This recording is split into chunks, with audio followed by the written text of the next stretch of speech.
Hello everyone, welcome to Spill the Tea with the Abebes. And you know we can't spill any tea without the Abebes, of course. I'm Nicole and I'm here with the goddess herself, Moët. And guys, today we're talking all about money-making moves. And who better to talk about money-making moves with than one of the co-founders of She Leads Africa, the bad bee herself, Yasmin Belo-Osagie. I like that high five. You're welcome. It's so funny how we're like, just seem pretty like, she's right. I'm trying to seem rich. You don't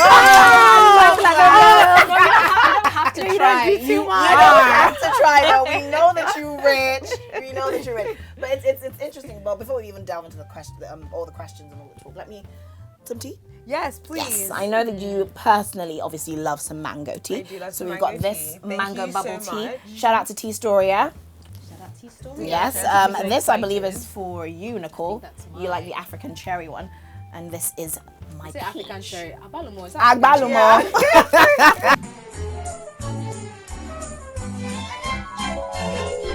I know you guys go way back. How long has it been since you saw each other? 20 years. A long time. So Literally. we were at primary school together, and I feel like we haven't. Maybe I saw you like once out at a party, but I just feel like not intensely since those good old days of Corona. Literally, it's been a long time. And I remember me and Yasmin, we used to literally compete. Who would get first? Who come first? Who comes second? And she always used to beat me. No. I think I beat you once. Maybe in primary 4. Yeah. And we had like a nice party at home. I was like, Sorry, I can't relate. I was nowhere ever near the top of the class. now we know who's the smarter baby. Excuse me, that was primary school. It was a long time ago. Caught up since then, exactly, right? But you know, even speaking about primary school and whatnot, it's quite interesting how children are introduced to money when they're young. Yeah. But it's not necessarily put into, let's say, context. Yes. Yeah. Or even put into the curriculum and Yeah. you know, sort of teaching children how to manage money. I completely agree. And it's quite interesting. You do come from a wealthy home, and a lot of people will automatically believe, or at least just come to the conclusion that you haven't really had to work hard necessarily to you know, keep up with your lifestyle. Do you agree with that though? Do you believe that, you know, kids who are from rich homes don't necessarily have to put in as much work? It is just a fact, right, that if you on the average have wealthier parents, you have access to like more resources, and I think it's important to just like state that fact. Like I do think that sometimes when people come from wealthier homes, there's this need to be like, yeah, but I work really hard. But it's like, look, but at the end of the day, like, let's just be clear, like you do have like a leg up. You don't have to go into debt to go to school. Like, you know, school, even just from the basic fact of school fees will be paid for at a basic level, at a graduate school level. You think about all the people who come out of university and they have like debt, right? Like you're just like not starting at that. So I think that's important to acknowledge, and like I don't try to act like it's not like a leg up in life. Of course it very much is.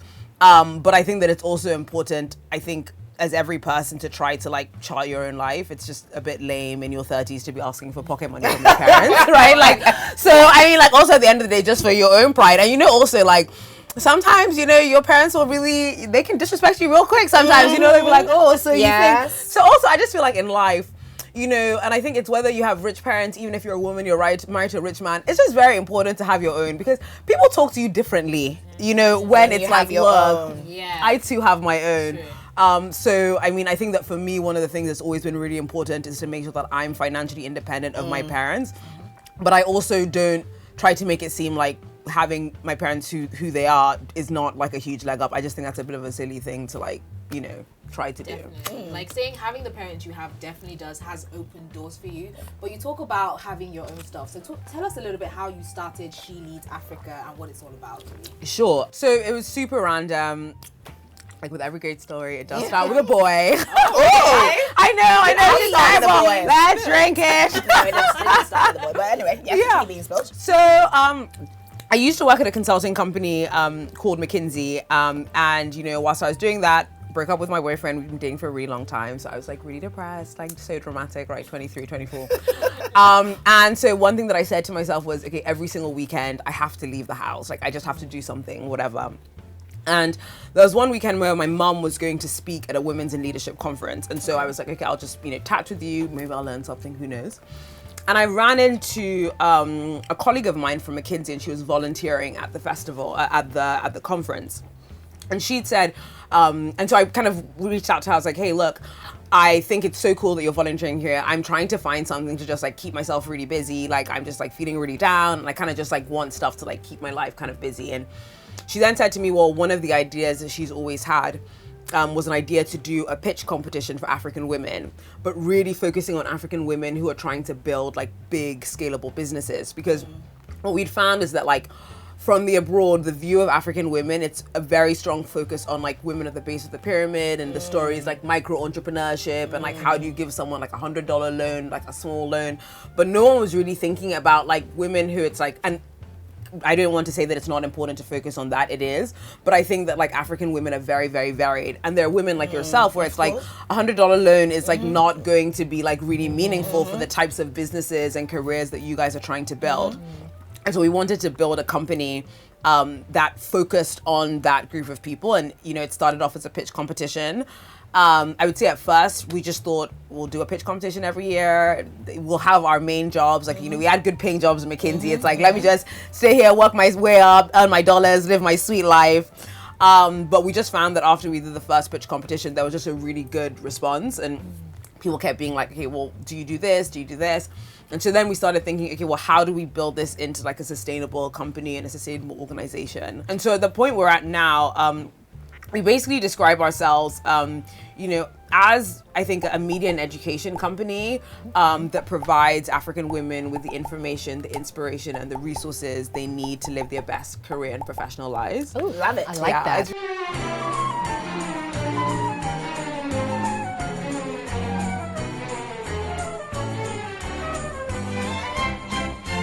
I love the fact that you are, in a sense, actually focusing on women, because that is even, you know, one of the major sort of subheadings with our discussion today. You know, we did a lot of research and we found out that women tend not to, you know, take financial risks compared to men.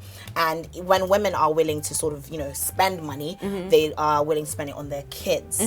And, you know, more women are less likely to even have pensions. What is it like for a woman in Nigeria who really, really wants to make money?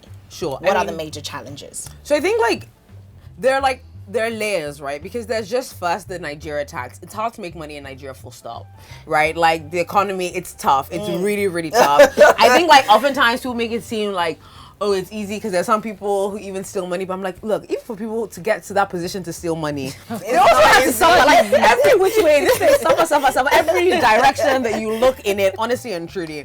And so I think that the first layer is just like, look, the real talk is that like we're in an economy where for the last 8 years, we have not grown over 2%.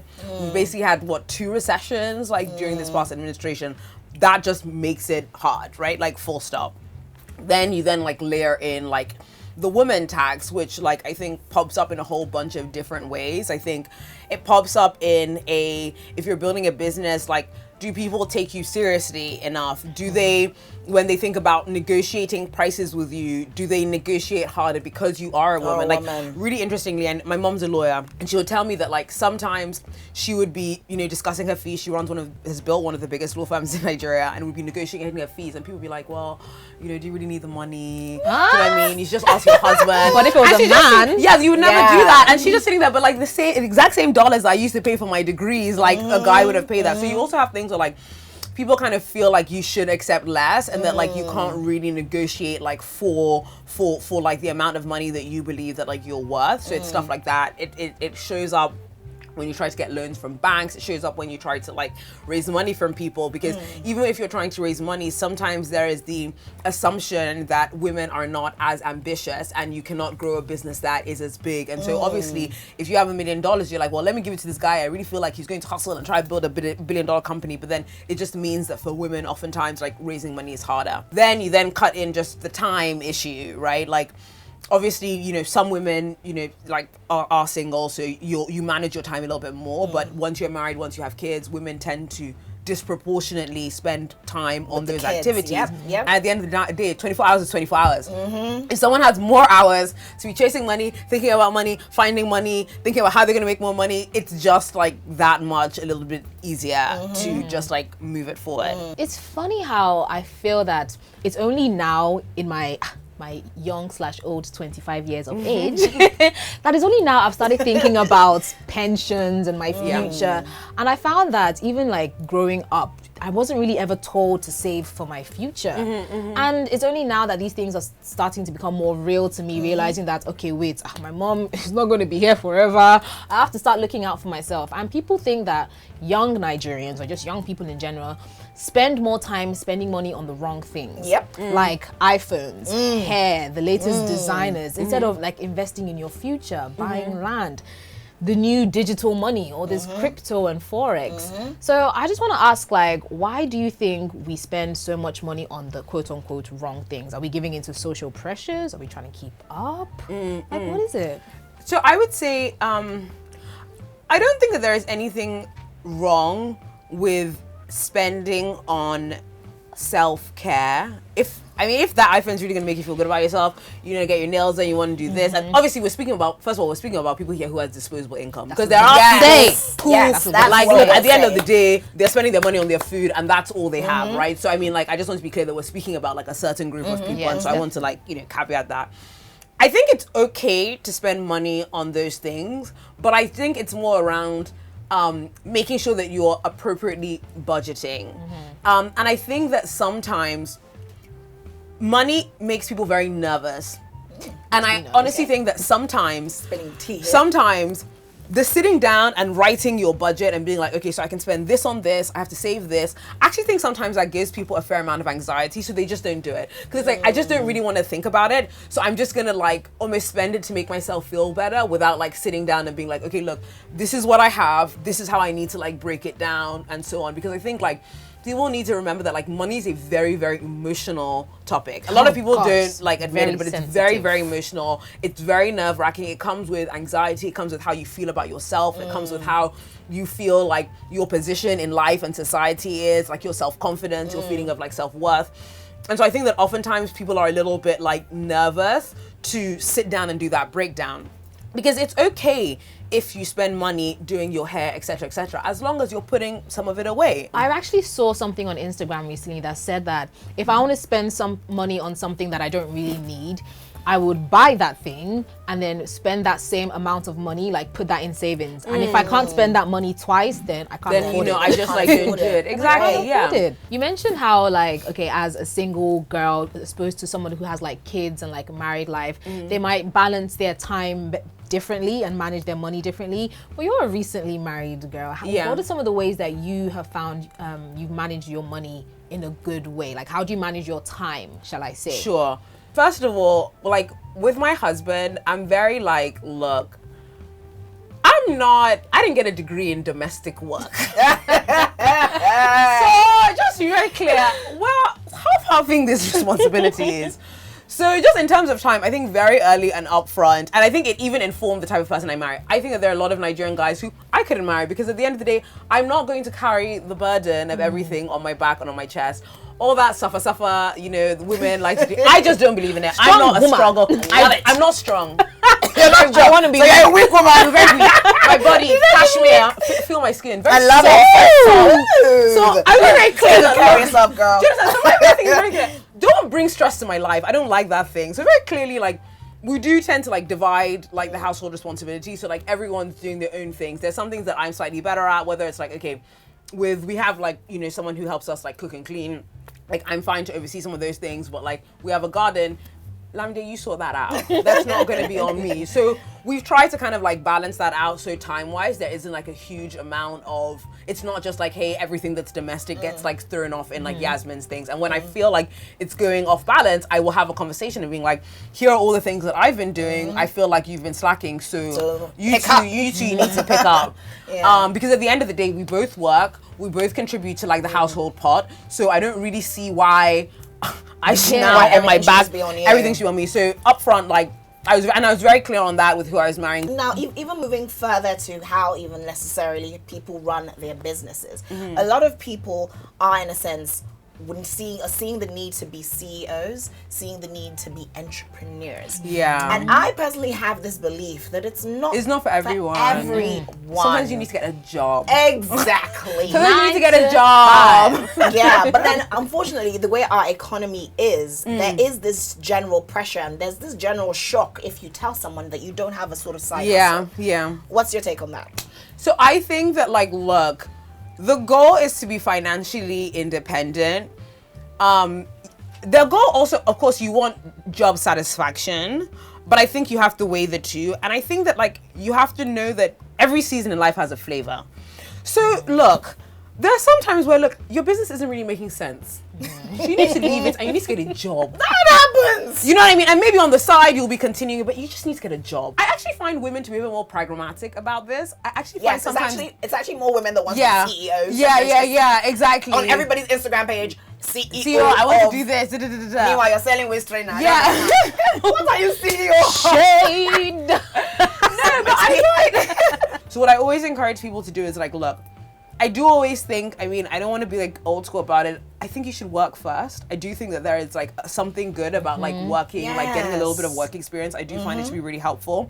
I think it also allows you to like build up a savings buffer because like when you first start your business, there's going to be a period of time where it can't pay you. And so you have to have like buffer for that because that's what allows you to make long-term decisions about your business because you have a little bit of buffer. And then I think that like you then should balance like, okay, when is it the time to leave? If it is that I want to run a business, when is it the time to leave professional employment to run my business full time? And what I always encourage people to do is to say, okay, look, this is the amount of money that I need to live every single month. And so you write that number down even before you start the business. And then you think about, okay, when my business can pay me this amount, this is when I know it's the time to flip over.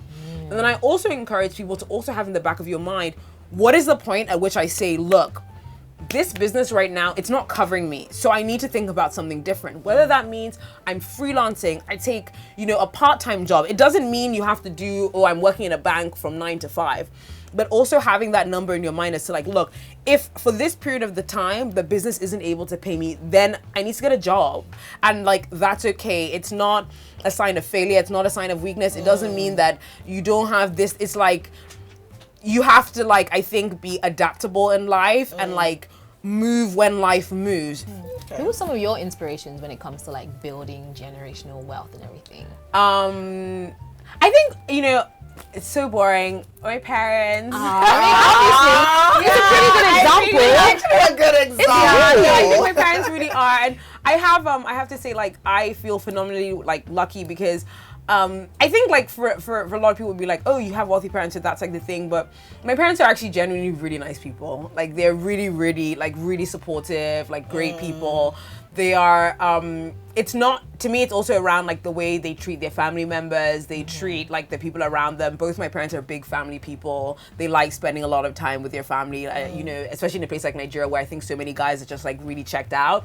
My dad is like is like a hyper involved dad. Really? We always have the relationship where like any problem I have, I can call him, I can call my mom, we could talk about boy. You know what I mean? We didn't have that, and they are just like very supportive of like everything that we do. They care.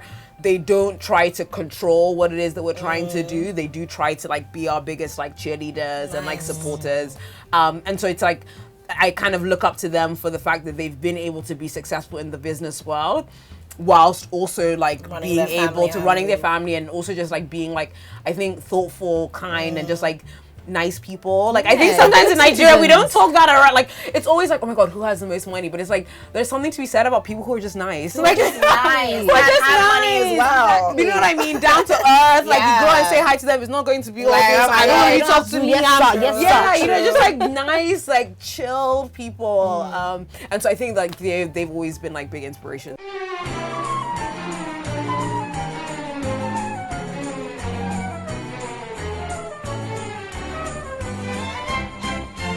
I want to talk about the new like era of money and how everybody's like really investing into cryptocurrency and forex. Do you believe in crypto? Yeah. So I First of all, please don't say I'm not an expert. Please, you people. Oh no! If you don't put your money inside and it all disappears, This is just your personal opinion. So I do believe in crypto as an asset class. In that, look, there does seem to be value there. It does seem like if I look over time, you know, the price of Bitcoin kind of has continued to go up like over time. I mean, there are different cryptocurrencies.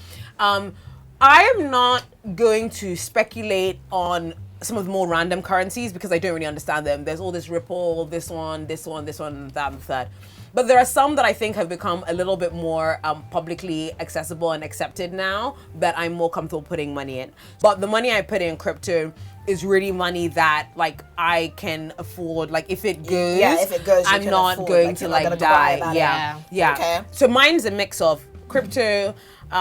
I have like stocks or equities, some bonds, and then some like gold. So the way I think about it is I have some like stuff how you just whispered that. Yeah.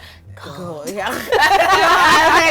But the way I try to think about stuff is that I have stuff that's more aggressive, which I really think is going to grow. And so that's like stocks, crypto. This is stuff where it's like, okay, you can have a really like great year, but you know, it can also go to zero, crash, yes, right? true.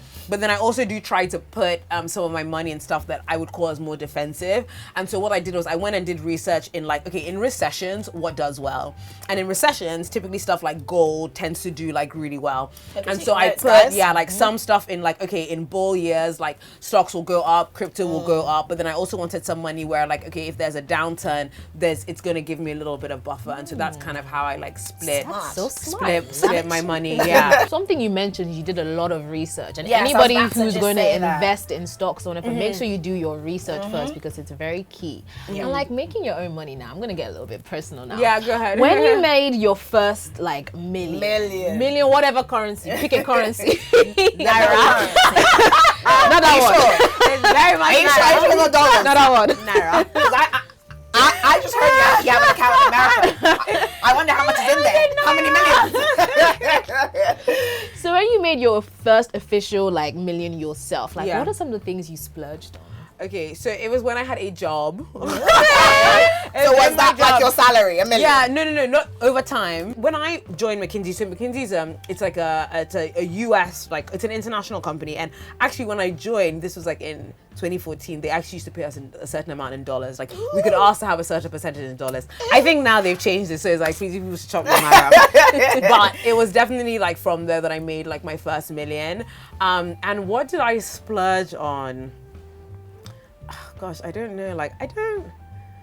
Maybe just bought some stocks. Yeah, sure, I probably actually. saved some of it. I don't know. Probably an art piece. I really like art. Or you're like, It's Yeah, also I'm an something art good to person. invest in, right? Yes. Yes, and actually, my art has actually done really well. So I really feel like I'm some sort of connoisseur. No, yeah, because I got some pieces from a couple of, because you know how African art is having a moment. So I got a that's couple true, of that's pieces true. like back then, like from artists who like they really weren't that very expensive, and now like they've really like blown up. So it's cool. But I think that the whole art as an investment, it's very, very speculative. So like, I don't buy it to think it's an investment. I buy it because you like it. I really like it. You know, that's like what I do. And other than it's that, interesting that you were talking about, you know, your first job and how you got your first million. So can you remember your worst job? Your most unsatisfying job? You don't have to name names, but if you want to. You know, I would if I had. Let me really think about it. Okay, so I've only had one job. Oh, wow. Yeah, I only had one job because I had McKinsey and then I started like She Leads Africa. Africa. And so that's been it. I never did that, like my internships, like you know when people do summer internships. Yeah. So my parents' philosophy was that like, you work in university, so like use your summer times to do fun and interesting things. So like for me, like I interned once with like a photographer, once I worked at like a museum. They were always just really like things that I was interested in, as opposed to like, oh, I feel like I have to have like a law internship because like my parents were typically just like, you're gonna have the rest of your life to like work in these types of jobs, so like just do things that you find interesting. it's very, very interesting that so far with this conversation that we've had, I've noticed that something keeps on sort of recurring, which is this foundation of, you know, how you got, or at least your relationship with money, most especially as a child. And a lot of people sort of believe that, you know, rich kids, in a sense, they don't necessarily have good relationships with money because they've only just literally just known to spend, not necessarily known to make money. Yeah. But you're so different. This is like you have just broken that, you know, stereotype. No, but do you have peers that are like that? I think there are some people who I know who are very hard workers and like actually like, you know, want to make like things of themselves. And I think that there are some people who are not. Just like in life, there's always like diversity in the way like people kind of think about it. And I think so much of it will come from people's upbringing and from their parents. Well, yeah. But, you know, just to, in a sense, sort of wrap things up, what do you personally think is needed to sustain a good business that will literally last for a lifetime? Sure. Two things. It's people and processes. And actually, I think of the two, I would say processes are the most important. What I mean by like process is that I find that in Nigeria especially, we can sometimes not be very process oriented in that we're very much just like, oh, I just see it as it goes, right? Yeah. Like, exactly. Just do that. Like, you know, sometimes you'll go to a designer, one time the dress will be like this, the next time it will be like this. Like, Story of my to life. me, no, literally, you want to make your organization into a machine. So something that is able to replicate the same thing over and over and over again, because it is consistency over time that builds big businesses at the end of the day. It is the fact that every person knows that when I buy this product, it's going to be good, it's going to be as I always expected it to be, and you go from that. So I always think like, try to make sure that you build a business that has processes. And that means like so many different things. It will then impact, for example, the way like you train your staff, where it's like, okay, look, you know, when maybe you own a store. When we come into the shop, the process is, the first thing that the person does when they come in is you put on the light, then you do this, then you do this, then you do this. It's almost like a checklist of things. So it's process oriented. The same thing every single time, time after time, time after time. It's been absolutely fantastic having you here on the show. Thank you. We are about to play our game. Okay, oh my gosh. But I'm not sure if I should give you your gift before or after. I think after the game. Okay, thank you. And thank you so much for having me. It is so great. I love this. You guys have really great interviews. I'm so proud of both of you.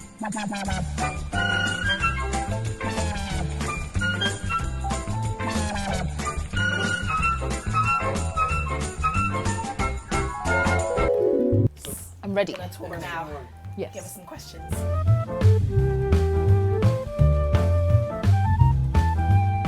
I don't know the technical. I haven't taken any finance classes. I'm hoping it's correct. So. Clearly, I need it.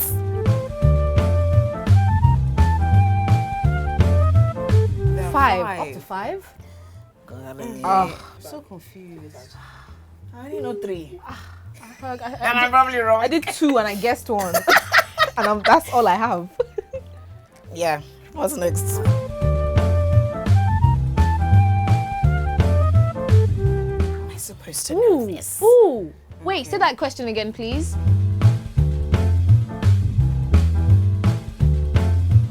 At any Trust Yasmin to know all the I answers. thought that was the one that I have for this one is the one that I put for question 2. So that's why I'm a bit surprised at what's going on. Wait. Finance.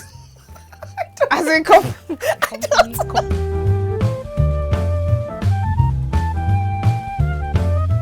it's cashless Lagos now. I have no idea. Sorry, I'm more familiar with the like dollars. one woman. These are $100 bill. Yes. I got I that. know about the pounds. I know the pound. I want to mark my own because I'm quite embarrassed. Yeah, can we just mark ours? No, it's not needed. No, I'll be honest. I want to swap with Yasmin. I'm really- Yasmin kept on coming Stop first in primary school, and she's gonna come first again in real adult life. It's not fair. I just have a lot of question marks on my page. You guys don't cheat.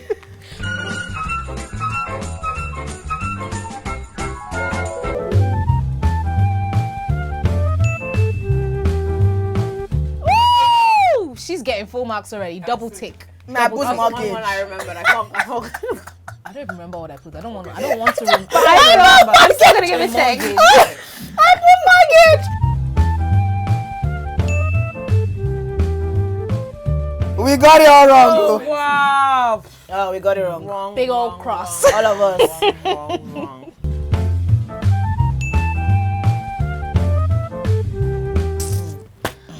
I knew I could It's trust a. her.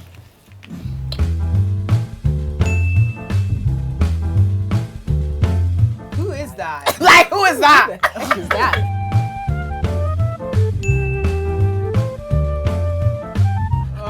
Not audit. I just said Accra accounting. Wait, that right, invoice. Anyway, we did the best we could.